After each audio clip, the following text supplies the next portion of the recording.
Hello friends, welcome back to my channel. Daily ஒரே சப்பாத்தி சாப்பிட்டு ரொம்ப போர் அடிச்சிருக்கோம் எல்லாத்துக்குமே. ஸோ இந்த சப்பாத்தி பாருங்கள் எவ்வளோ லேயர்டாக சாஃப்டாக கொஞ்சம் டிஃப்ரெண்ட்டாக நார்மலாக செய்கிற சப்பாத்திலே கொஞ்சம் டிஃப்ரெண்ட்டாக இருக்கும். ஸோ எப்படி செய்கிறதுன்னு பார்க்கலாம் வாங்க. முதல்ல ஒரு பாத்திரத்தில் கோதுமை மாவு எனக்கு 6 சப்பாத்திக்கு தேவையான அளவு எடுத்திருக்கேன். மிளகுத்தூள், உப்பு, இஞ்சி பூண்டு விழுது, புதினாவை பொடிசாக கட் பண்ணி வச்சுருக்கேன். இப்போ நான் மொத்தமாக ஒரு 6 சப்பாத்திக்கு தகுந்தமான அளவுகள் தான் சொல்கிறேன். இஞ்சி பூண்டு விழுது ஒரு டேபிள் ஸ்பூன், மிளகுத்தூள் 1 டேபிள் ஸ்பூன், உப்பு தேவையான அளவு.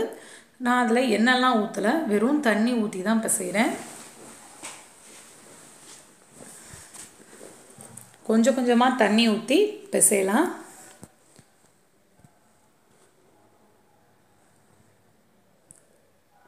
இந்த மாதிரி பிசைஞ்சாச்சு. பிசைஞ்சு கொஞ்சம் நேரம் ஒரு 10 to 15 minutes நல்லா ஊற விடுங்க.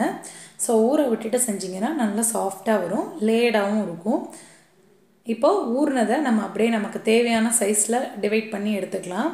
இப்போ நான் 6 உருண்டைக்கு தகுந்த மாதிரி எல்லாத்தையுமே இந்த மாதிரி பால்ஸாக ஃபஸ்ட்டு செஞ்சு வச்சுக்கிறேன். இப்போ நம்ம செஞ்சாச்சு. சப்பாத்தி கட்டையை எடுத்து ரெடியாக வச்சுக்கோங்க. அதில் கொஞ்சமாக எண்ணெயை ஃபஸ்ட்டு தேய்ச்சி வச்சுருங்க.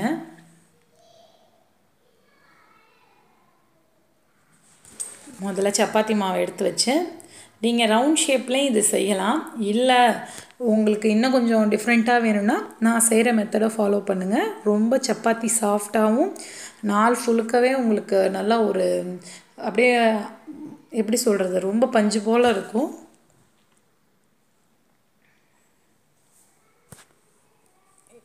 புதினா உடம்புக்கு ரொம்ப நல்லது. நம்ம எப்பயுமே இளமையாக இருக்கணும், புத்துணர்ச்சியாக இருக்கணும்னா நம்ம உணவுகளில் அதிகமாக புதினா எடுத்துக்கலாம். புதினா டீ குடிக்கலாம். ஸோ நிறைய நம்ம உணவுகளில் புதினா சேர்த்துக்கிட்டால் எப்பயுமே இளமையாக நல்லா சுறுசுறுப்போடு இருக்கலாம். இப்போ ரவுண்டாக தேய்ச்சாச்சு.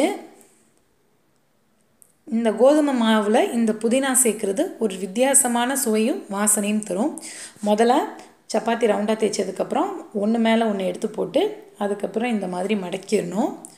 ஸோ இந்த சப்பாத்தி எப்படி இந்த மெத்தடில் போடுறதுங்கிற ஒரு வீடியோ கூட நான் போட்டிருக்கேன்.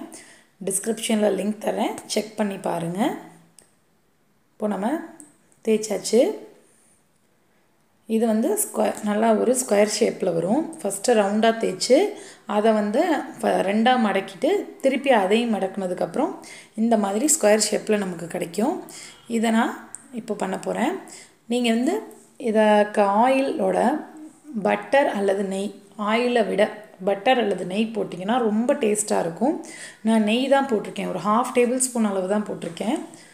ஸோ நீங்கள் பட்டர் உங்கள் வீட்டில் ரெகுலராக யூஸ் பண்ணுவீங்கன்னா பட்டரில் செஞ்சு பாருங்கள், ரொம்ப வாசனையாக இருக்கும். கீ ஓகே, இது ரெண்டுமே இல்லாட்டி எனக்கு ஓகே ஆயில் நல்லெண்ணெய் எதுவாக இருந்தாலும் ஓகே செஞ்சுக்கலாம். ஒன்றுக்கும் லைட்டாக அந்த ஃப்ளேவர் மட்டும் மாறுபடும். நல்லா பொங்குது.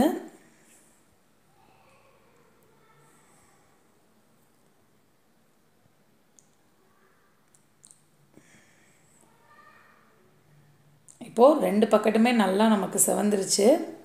செவந்ததுக்கப்புறம் இதை ஒரு கல்லில் எடுத்து இப்படி லைட்டாக தட்டுங்க. பரோட்டா எப்படி அடிப்போமோ அதே மாதிரி 2 தடவை தட்டினீங்கன்னா இந்த மாதிரி லேயர்டாக நல்லா வந்துடும்.